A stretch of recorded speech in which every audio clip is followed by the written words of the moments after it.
So నా పక్కన ఇప్పుడే శ్రీ పివిఎన్ ప్రసాద్ గారు ఉన్నారు. రిటైర్డ్, ఇప్పుడే అడ్వకేట్గా పనిచేస్తున్నారు, బద్వేల్లో ఉంటారు. ప్రసాద్ గారితో ఒక నేరాలు జరిగింది, డిజిటల్ అరెస్ట్. 72,68,000 అమౌంట్ పోయింది. దీంట్లో మెయిన్ ఫస్ట్లే మీకు చెప్తాను, ప్రసాద్ గారు చెప్తారు. లాస్ట్ టైం పులివెందులలో మనమే ఒక డిటెక్షన్ చేసాము డిజిటల్ అరెస్ట్ కేసులో. అక్కడ కూడా ఒక రిటైర్డ్ టీచర్స్తో ఇది జరిగింది. మీరు పెట్టిన వీడియోస్, మీరు పెట్టిన అవేర్నెస్ మెటీరియల్ చూసుకొని ప్రసాద్ గారికి నాతో కూడా ఇది సేమ్ జరుగుతుంది అది అర్థం వచ్చింది. అప్పుడే ఆపారు డబ్బు. అప్పటి నుంచి డబ్బు ఇవ్వలేదు, పోలీస్కి అప్రోచ్ అయ్యారు, లేకపోతే ఇంకా డబ్బు ఇచ్చేవారు ఆ అవేర్నెస్. సో మీకు కూడా ఫస్ట్ నేను థ్యాంక్స్ చెప్తాను, మీ వల్ల ఈ అవేర్నెస్ వచ్చింది. ఒక అట్లీస్ట్ సమ్ ఒక విక్టిమ్కి అవేర్నెస్ వచ్చింది, సమ్ ఇక్కడ డబ్బు సేవ్ అయింది, లేకపోతే ఇంకా డబ్బు ఇచ్చేవారు ఆయన. సో మేము ప్రసాద్ గారికి రిక్వెస్ట్ చేస్తాను, ఏం జరిగింది ఒకసారి అందరికీ బ్రీఫ్ చేయండి ప్రసాద్ గారు. అందరికీ నమస్కారం అండి. నా పేరు పివిఎన్ ప్రసాద్, సీనియర్ అడ్వకేట్ను. 1981 నుంచి నేను ప్రాక్టీస్ చేస్తున్నాను, బోత్ సివిల్ అండ్ క్రిమినల్ సైడ్లో. నాకు 8/9/2025 తేదీన బెంగళూరు ఇందిరానగర్ పోలీస్ స్టేషన్ నుంచి ఒక కాల్ వచ్చింది. మీ మీద ఒక కేసు రిజిస్టర్ అయిపోయింది, మీ ఆధార్ నెంబరు ఇదే కదా అని ఆధార్ నెంబర్ నాకు చూపించినారు. ఆ ఆధార్ నెంబర్ పేరు చేసుకొని ఒక కేసు రిజిస్టర్ చేసినారు, ఎఫ్ఐఆర్ కూడా రిజిస్టర్ చేసింది. మీరు ఉమెన్ ట్రాఫికింగ్ కేసులో ఇన్వాల్వ్ అయినారు, మీరు ఇల్లీగల్ మెసేజ్ కూడా పంపిస్తున్నారు అని నాకు ఫోన్ చేసినారు మదన్ కుమార్ అనే అతను. ఆ తర్వాత అతను ఒక 3 hours నాతో ఇన్వెస్టిగేషన్ చేసినారు, ఇంటరాగేషన్ చేసినారు. నేను చెప్పిన నాకేం సంబంధం లేదండి, నేను ఎప్పుడు బెంగళూరు కూడా పోయినోండి కాదు. నా ఆధార్ కార్డు అంటే మేము రైల్వే స్టేషన్కు, రిజర్వేషన్కు, ఈ దేవాలయాలకు పోయేటప్పుడు రిజర్వేషన్కు మేము ఇచ్చింటాము. మా యొక్క ఆధార్ కార్డు బేస్ చేసుకుని ఆ ఫోటో మార్పింగ్ చేసుకొని సిమ్ కార్డు తీసుకొని ఏమైనా ఇల్లీగల్ యాక్టివిటీస్ చేసిండొచ్చు, నాకేం సంబంధం లేదని ఒక 3 hours మా మధ్యన కాన్వర్జేషన్ జరిగింది. ఆ తర్వాత ఏం చేసినారంటే, సరే అండి మాకు అర్థమైంది, మీ మీద మీరేం ఈ కేసులో ఇన్వాల్వ్ కాలేదు, మేము సిబిఐ వాళ్ళతో మేము ఎంక్వైరీ చేస్తాం, ఇంకా ఏమన్నా మీ మీద ఏమైనా కేసులు ఉన్నాయా లేవని చెప్పేసి దయానాయక్ అనే అతనితో ఫోన్ కాన్వర్జేషన్ తీసుకుని కాన్ఫరెన్స్లో పెట్టినాడు. ఆ దయానాయక్ గారు వచ్చేసి, ఏమండి మీరు సదాఖాన్ కేసులో మీరు ఇన్వాల్వ్ అయినారు, మీరు బ్యాంక్ ఇక్కడ బాంబేలో ఒక అకౌంట్ ఓపెన్ చేసినారు, మీకు సిమ్ కార్డు కూడా ఉందని మా సిమ్ కార్డు డెబిట్ కార్డు కూడా చూపించినారు. ఈ కార్డు దీంట్లో మీకు లక్షలాది డబ్బులు మీ పేరుతో ట్రాన్సాక్షన్ జరిగినాయి, మీ ఆధార్ కార్డు వచ్చేసి ఒక 30 lakhs అమ్మినారంట, మీరు వచ్చేసి అమ్మాయిని ఇట్లా ఇంకా కోయట్ డ్యూటీ పంపించినారు, మీ మీద ఇట్లా కేసు ఉన్నదని చెప్పుకుంటుంది. సార్ నేను బాంబేకే పోలేనప్పుడు కరూర్ వైశ్య బ్యాంకులో నేను అకౌంట్ ఓపెన్ చేయడం ఏంది, అసలు ఈ కేసుకు నాకు ఏం సంబంధం లేదు అని చెప్పింది. సరే సార్ మీరు లాయర్ కదా, మీకేం సంబంధం లేదంటున్నారు, కానీ సంబంధం లేదనే విషయం ఎప్పుడు తెలిసింది? After fulfil of the trial కదా.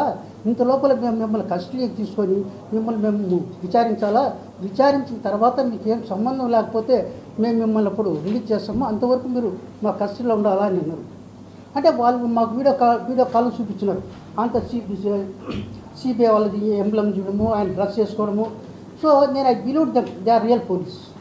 ఎప్పుడైతే నేను వాళ్ళు రియల్ పోలీస్ అని బిలీవ్ చేసినానో, నాకు 70 years ఏజ్, 70 ఏళ్లలో 42 సంవత్సరాలు 44 సంవత్సరాల నుంచి ప్రాక్టీస్ చేస్తూ ఈరోజు వాళ్ళు వచ్చి నన్ను పోలీసు వాళ్ళు తీసుకుని పోతే ఇంకా నా పరువు ఏం కావాలా, నా ప్రతిష్ట ఏం కావాలా, నా ఫ్యామిలీ ఏం కావాలా అనే ఉద్దేశంతో భయపడిపోయిన తర్వాత వాళ్ళు మదన్ కుమార్ అనే అతను ఏం చెప్పినంటే, సార్ మీరు ఏం నేరం చేయలేదు, కానీ మీకు ప్రయారిటీ ఇన్వెస్టిగేషన్ అనేది ఒకటి ఉన్నది, మీరు ఒక అప్లికేషన్ ఇవ్వండి ప్రయారిటీ ఇన్వెస్టిగేషన్కు, ఆ తర్వాత ఇన్వెస్టిగేషన్ చేస్తారు, చేసిన తర్వాత మీకేం సంబంధం లేకపోతే మిమ్మల్ని మీ కేసు క్లోజ్ చేసేస్తామని చెప్పినారు. దాంట్లో దయానాయక్ గారు వచ్చేసి ప్రయారిటీ ఇన్వెస్టిగేషన్ సెక్యూరిటీ డిపాజిట్ కింద డబ్బులు కావాలా మీరు పంపాలని సుప్రీంకోర్టు అంటే కొన్ని కేసులు చూపించినారు. ఏది మాకు నా మీద కేసు రిజిస్టర్ అయింది, తర్వాత సదాఖాన్ కేసులో అతను అరెస్ట్ అయింది, అతని స్టేట్మెంట్స్ ఇవన్నీ చూపించి మమ్మల్ని అనేక రకాలుగా భయభ్రాంతులకు గురి చేసినారు. ఇంకా అంతేకాకుండా ఈ విషయాలు మీరు ఎవరు చెప్పేదానికి లేదు, మీరు ఎప్పుడన్నా మాతో మాట్లాడాలంటే కనుక ఒక రూమ్లో కూర్చొని మీరు మాట్లాడాలా, వేరే వాళ్ళకి తెలియదు, ఒకవేళ తెలిస్తే ఇంకా ఇది నేషనల్ సీక్రెట్ని బ్రేక్ చేసినట్లయితే అది మళ్ళీ ఇంకొక నేరం అవుతుంది, పైపొచ్చి మా వాళ్ళంతా ఇక్కడ చూస్తూ ఉంటారు, మీరు ఏమన్నా చెప్పినారంటే దీనికి అవతల వాళ్ళకు మిమ్మల్ని మేము తీసుకుని పోయి ఎన్కౌంటర్ చేసేస్తాము, ఇది చాలా సీక్రెట్, చాలా సివియర్ అఫెన్స్ కూడా ఉంది, ఇట్లాంటి కేసులలో బెయిల్ కూడా రాదు కదా, మీరు లాయర్లు మీకు తెలుసు కదా అని ఆ విధంగా. అంటే నా ఈ వయసును పట్టుకొని నా యొక్క వీక్నెస్ని వాళ్ళు క్యాచ్ చేసుకున్నారు. ఏది పరువు పోతుంది అనే ఒక పాయింట్ మీద వాళ్ళు నాతో ఈ విధంగా తీసుకుని దాదాపు దప్పదప్పాలుగా 72 లక్షల రూపాయల వరకు తీసుకున్నారు. తర్వాత మీ వీడియోలో చూసిన తర్వాత ఓహో నేను కూడా అట్లా మోసపోయానని చెప్పి మళ్ళీ ఎస్పీ గారికి నేను చెప్పడము, తర్వాత డిఎస్పీ గారిని కలిసడము, వారి యొక్క సలహాల మేరకు మేము సైబర్ క్రైమ్ సిఐ గారిని, లోకల్ సిఐ గారిని కలిసడం జరిగింది. తర్వాత మేము కంప్లైంట్ ఇచ్చినాము. కంప్లైంట్ ఇచ్చి 8వ తేదీ కంప్లైంట్ ఇచ్చిన, 8/12/2020 కంప్లైంట్ ఇచ్చినాను. అతి స్వల్ప వ్యవధిలోనే మరి చాలా కృషి చేసి వాళ్ళని కొంతమందిని అరెస్ట్ చేయడము, కొంత అమౌంట్ కూడా సీజ్ చేయడం జరిగింది. నా 44 సంవత్సరాల లీగల్ ప్రాక్టీస్లో దట్టి నేను క్రిమినల్ కేసులు చేసే లాయర్ అయినప్పటికీ కూడా నన్నే వాళ్ళు బోల్తా కొట్టుతున్నారంటే ఇంకా మీరు ఆలోచించండి. 3 అవర్స్ నన్ను ఇంటరాగేట్ చేసినారు. అంటే నేను నా మైండ్ సెటప్ డిఫెన్సివ్ పని లేకపోయింది. అని నేనేం తప్పు చేయలేనప్పుడు నేను ఎందుకు డబ్బు కట్టాలా అనే కాన్సెప్ట్ నా తలకాయలకు రానికుండా నన్ను బ్లాక్ చేసేస్తున్నారు. చేసి మా దగ్గర తీసుకున్న డబ్బు కూడా వాళ్ళు రిసిప్ట్ పాస్ చేసి వచ్చినారు. ఇంకోటి ఏమంటే మనం అంతా క్యాష్ ఇవ్వడం లేదు కదా, అంతా ఆర్టీజీఎస్ చేస్తున్నాం కదా, సో మనకు అమౌంట్ కూడా సెక్యూరిటీ ఉంటుందనే ఉద్దేశంతో చేసినాము. తర్వాత మీ యొక్క సహాయ సహకారాలతో మీరు తెలిపిన ప్రకారము నేను కూడా అలర్ట్ అయిపోయినాను. లేకపోతే ఆ దయానాయక్ అనే వాళ్ళు మీరు అమౌంట్ పంపడం అనేది చాలా లేట్గా చేసినారు, అందుకు మీకు 24 లక్షల రూపాయలు పెనాల్టీ వేసినారు, అది కూడా మీరు పెనాల్టీ కట్టాలన్నారు. అప్పుడు నేను అలర్ట్ మీ వీడియో చూసి అలర్ట్ అయినాను. ఇన్హౌ మీ యొక్క వీడియో ద్వారా మేము తెలుసుకున్నాము, మమ్మల్ని కూడా అలర్ట్ చేసినారు. ఈ విషయాలను అందరికీ కూడా తెలియజేస్తారని కోరుకుంటూ, మరి ఈ యొక్క కేసు డిటెక్షన్లో మన ఎస్పీ గారు, డిఎస్పీ గారు, సైబర్ క్రైమ్ సిఐ గారు, బద్దల్ సిఐ గారు, పోలీస్ స్టాఫ్, SI1, SI2 గారు కూడా చాలా కష్టపడి వాళ్ళని పట్టుకోవడం కూడా జరిగింది. కొంత అమౌంట్ కూడా తీసుకుని వచ్చినారు. వాళ్ళకు ఈ సభాముఖంగా వాళ్ళకి ధన్యవాదాలు తెలియజేసుకుంటున్నాను.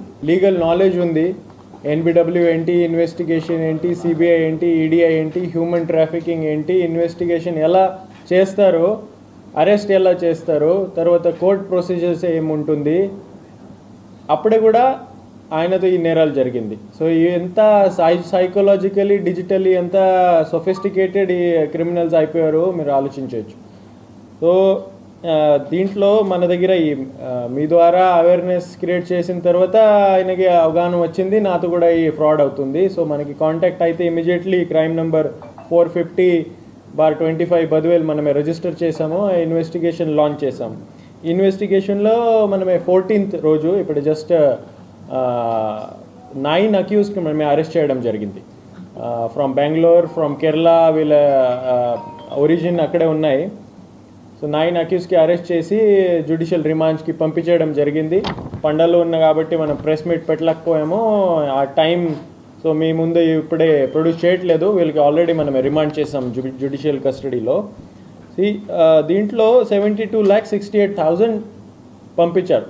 5,50,000 వరకు మనమే ఇప్పటి వరకు రికవరీ చేయడం జరిగింది. Phones, ATMs, SIM cards, laptops, vehicles ఇవన్నీ సీజ్ చేయడం జరిగింది. ఇది మోడస్ ఆపరెండి చూస్తే చాలా ప్రొఫెషనల్ ఉన్నారు అన్నారు. ఇంతకు ముందే ఈ అవుట్ ఆఫ్ 9 మెంబర్స్ 6 మెంబర్స్ ఇంతకు ముందే క్రిమినల్ సిమిలర్ సైబర్ క్రైమ్లో ఇన్వాల్వ్ అయి ఉన్నారు. వీళ్ళకి కొంతమందికి అరెస్ట్ చేసి రిమాండ్ కూడా చేయడం జరిగింది డిఫరెంట్ పోలీస్ ఆర్గనైజేషన్స్ ద్వారా.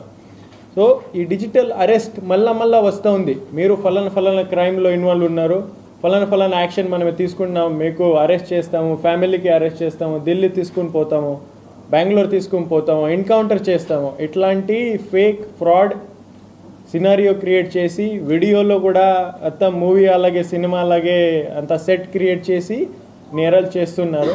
రిపీటెడ్గా అన్ని పోలీస్ శాఖ ద్వారా, అన్ని ఇన్వెస్టిగేషన్ ఏజెన్సీస్ ద్వారా మనమే అవేర్నెస్ క్రియేట్ చేస్తున్నాము. మీకు కూడా చాలా బాగానే సహాయం ఉంది దీంట్లో. This case is an example of it. So రిపీటెడ్గా పోలీస్ తరఫు నుంచి మనం సిటిజన్స్కి ఒకటే మ్యాటర్ చెప్తాను, డిజిటల్ అరెస్ట్ అట్లాంటి కన్సెప్ట్ ఏమీ లేదు. మీరు ఫోన్లో వీడియో కాల్లో ఎవరు పోలీస్ వాళ్ళు ఉన్నారో ఇన్వెస్టిగేషన్, ఎనీ ఇన్వెస్టిగేషన్, CBI ఉండొచ్చు, ED ఉండొచ్చు, NIA ఉండొచ్చు, నోబడి వీడియో కాల్ పోలీస్ శాఖ ద్వారా ఇన్వెస్టిగేషన్ ఏజెన్సీ ద్వారా చేయడం లేదు. There is no concept of video call. Police generally మీకు సమన్స్ పంపిస్తారు, పోస్ట్ ద్వారా పంపిస్తారు, కాల్ చేసి ఏదో ఒక డాక్యుమెంట్స్ పంపించేయచ్చు, కాల్ చేసి పోలీస్ స్టేషన్కి రామని చెప్పచ్చు అప్పటి వరకు. కానీ డబ్బు ఎట్టి పరిస్థితిలో ఇవ్వకూడదు. That is a bottom line. ఇట్లాంటి digital arrest is a total fraud. దయచేసి ఆల్ సిటిజన్స్కి నేను కోరుకుంటున్నాను, don't fall prey to this system. So ఈ కేసులో A7 to A15 9 అక్యూజ్డ్ మనమే అరెస్ట్ చేయడం జరిగింది. దీంట్లో హదత్ కోయా అనే వ్యక్తి కేరళ నుంచి ఉన్నాడు. ఆయన ప్రైమ్ కోఆర్డినేటర్ ఉన్నాడు. ఆయన అకౌంట్లో 10 లక్షలు పడింది. ఆయన ఈ అన్ని అకౌంట్స్ అగ్రిగేట్ చేస్తాడు. దీని తర్వాత సహాద్ టైకిని అండి, ఆయన కూడా కేరళ నుంచి ఉన్నాడు. జిప్సన్ గిల్బర్ట్, ఆయన కూడా కేరళ నుంచి ఉన్నాడు. ప్రజిత్ సిపి, ఆయన కూడా కేరళ వాడు. షాజీ కన్నయ్య, ఆయన కూడా కేరళ వాడు. దెన్ ఒక అన్నపురెడ్డి పోతరాజు ఉన్నాడు, ఆయన ఏపీ వాడు. దెన్ భూపతి ప్రశాంత్, ఆయన కూడా ఏపీ వాడు. మల్లెల దినేష్, ఆయన కూడా AP. And Garla Sudheer is from also AP. So వీళ్ళు ఏం చేస్తారు, ఒక కంపెనీ క్రియేట్ చేశారు, false company by name cash credit and one global trading. Company అసలు లేదు, దెర్ ఇస్ నో యాక్టివిటీ కంపెనీలో, ఎవరో ఎంప్లాయీ లేదు, ఫైనాన్షియల్ యాక్టివిటీ లేదు, జస్ట్ షెల్ కంపెనీ అలాగే క్రియేట్ చేశారు. ఎందుకంటే ఆ కంపెనీ ప్రొఫెషనల్ కంపెనీ అకౌంట్తో ఎక్కువ ట్రాన్సాక్షన్ చేయొచ్చు బ్యాంకింగ్ సిస్టంలో. ఆ కార్పొరేట్ అకౌంట్ క్రియేట్ చేయొచ్చు, కంపెనీ క్రియేట్ చేస్తే కార్పొరేట్ బ్యాంక్ అకౌంట్ క్రియేట్ అవుతుంది, దీంట్లో ఎక్కువ ట్రాన్సాక్షన్ చేయొచ్చు. సో 2-3 షెల్ కంపెనీస్ వీళ్ళు క్రియేట్ చేశారు. ఈ సైబర్ క్రైమ్లో వచ్చిన ఆల్ డబ్బు ఆ అకౌంట్లో పోతుంది. అక్కడ నుంచి విడ్రా చేస్తారు వేరే డిఫరెంట్ మెకానిజమ్స్తో. విడ్రా చేసిన డబ్బు క్రిప్టో కరెన్సీలో పెడతారు. సో వీళ్ళ గురించి చేస్తే ఆయన ఎవరైతే కోయా ఉన్నాడో, అది కోయా, ఈ అకౌంట్లో 22 crores ట్రాన్సాక్షన్ జరిగింది రీసెంట్ టైమ్స్లో. అసలు ఆయన ఎంప్లాయ్మెంట్ లేదు, కంపెనీ నాన్ ఎగ్జిస్టెంట్. 22 crores ఎక్కడ నుంచి వచ్చింది, ఎలా ట్రాన్సాక్షన్ జరిగింది. So it's all connected to different cyber crimes. It's happening all over India. వేరే కూడా ఈ అక్యూజ్లో వీళ్ళ అకౌంట్ చూస్తే 3 crores 4 crores అట్లాంటి ట్రాన్సాక్షన్ ఉన్నాయి రీసెంట్ మంత్స్లో. They are all unemployed, money source లేదు, ఇన్కమ్ సోర్స్ లేదు. అట్లా ఉన్నప్పుడు కూడా హ్యూజ్ అమౌంట్ ఆఫ్ ట్రాన్సాక్షన్ వీళ్ళ బ్యాంక్ అకౌంట్లో నడుస్తుంది. That is one of the evidence మనమే కోర్టులో ప్రొడ్యూస్ చేస్తున్నాము. క్రిప్టో కరెన్సీ యాంగల్, దీంట్లో ఈ అక్యూజ్డ్ ఎవరైతే ఉన్నారో వీళ్ళకి డిఫరెంట్ క్రిప్టో వాలెట్స్ ఉన్నాయి. ఆ క్రిప్టో వాలెట్స్లో కూడా మనీ ట్రాన్సాక్షన్ మనమే ట్రేస్ చేసాము. ఆ క్యాష్ విత్డ్రా చేసి లేకపోతే ఆర్టీజీఎస్ కానీ ఫోన్పే ఆర్ అదర్ ఈ సర్వీసెస్ ద్వారా ఈ క్రిప్టో కరెన్సీస్లో మల్టిపుల్ క్రిప్టో అకౌంట్స్లో ఈ డబ్బు తిరుగుతూ ఉంటుంది. అండ్ ఫైనల్ డెస్టినేషన్ దీంట్లో ఇప్పుడే కూడా స్టిల్ అండర్ ఇన్వెస్టిగేషన్. ఫైనల్ దీంట్లో ఆ డబ్బు ఎక్కడ వరకు పోయింది. చాలా డిజిటల్ అరెస్ట్ సైబర్ క్రేస్లో మనమే చూస్తూ ఉన్నాము. కంబోడియా కనెక్షన్ వస్తూ ఉంది, మయన్మార్ కనెక్షన్ వస్తూ ఉంది, చైనా కనెక్షన్ వస్తూ ఉంది, దుబాయ్ కనెక్షన్ వస్తూ ఉంది. ఈ కేసులో కూడా వేరే కేసులో కూడా ఫారిన్ కనెక్షన్ ఉంది. ఆ డబ్బు ఇవన్నీ హ్యాండ్స్ మారిన తర్వాత లాస్ట్లో ఫారిన్లో వెళ్తూ ఉంది. ఆ ఫారిన్ నుంచి మళ్ళీ క్రిప్టో ద్వారా ఎవరైతే లోకల్ ఆర్గనైజర్స్ ఉన్నారో, ఎవరైతే లోకల్ ఫెసిలిటేటర్స్ ఉన్నారో వీళ్ళ అకౌంట్లో వస్తూ ఉంది. So this is national and international level racket. దీంట్లో షెల్ కంపెనీస్ ఉన్నాయి, దీంట్లో క్రిప్టో కరెన్సీ ట్రాన్సాక్షన్స్ ఉన్నాయి. కడప పోలీస్ ద్వారా ఈ ర్యాకెట్ బస్ట్ చేయడం జరిగింది. 9 మెంబర్స్కి అరెస్ట్ చేయడం జరిగింది. కొంతమంది అమౌంట్ ఫ్రీజ్ చేయడం జరిగింది, కొంతమంది అమౌంట్ రికవర్ చేయడం జరిగింది. అని అందరికీ జ్యుడిషియల్ రిమాండ్ కోసం మేము పంపించాము. వీళ్ళకి ఇంకా further investigation is on going. మళ్ళీ ఒకసారి మీ ద్వారా నేను రిక్వెస్ట్ చేస్తున్నాను అందరికీ, cyber crime is like health, prevention is the best cure. మీరు అందరికీ జాగ్రత్తగా ఉండండి. మీకు ఫలానా చాలా రకరకాల టాక్టిక్స్ ఉన్నాయి. ఈ చాలాన్ సంబంధించి ఉంటాయి, దిస్ డిజిటల్ అరెస్ట్ సంబంధించి ఉంటాయి, various there are hundreds of ways. కానీ ఓటీపీ చెప్పకూడదు, డబ్బు ఇవ్వకూడదు, డిజిటల్ ఫారెన్సిక్ సంబంధించి అవగాహన ఉండాలి, ఒక డిజిటల్ హైజీన్ ఎలా మెయింటైన్ చేయాలి అందరికీ అవగాహన ఉండాలి. దయచేసి don't fall prey to such cyber crimes, be safe. ఏదైనా ఉంటే 112 number, nearest police help line or nearest police station, police officers, SP office, మనమే వీఆర్ 24/7 అవైలబుల్.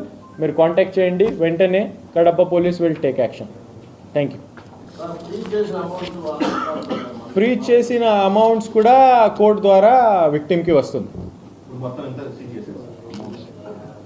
ఇప్పుడే 5,50,000 సీజ్డ్. ఫ్రీజ్ ఎంత ఉంటుంది sir?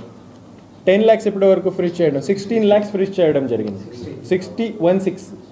16 lakhs is frozen, 5,50,000 seized. So ఈ total amount return చేస్తాం victim.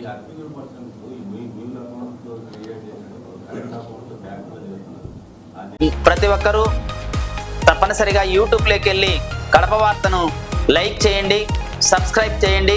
ఇట్లు మీ G Ramanaiah, editor, Kadapa వార్త.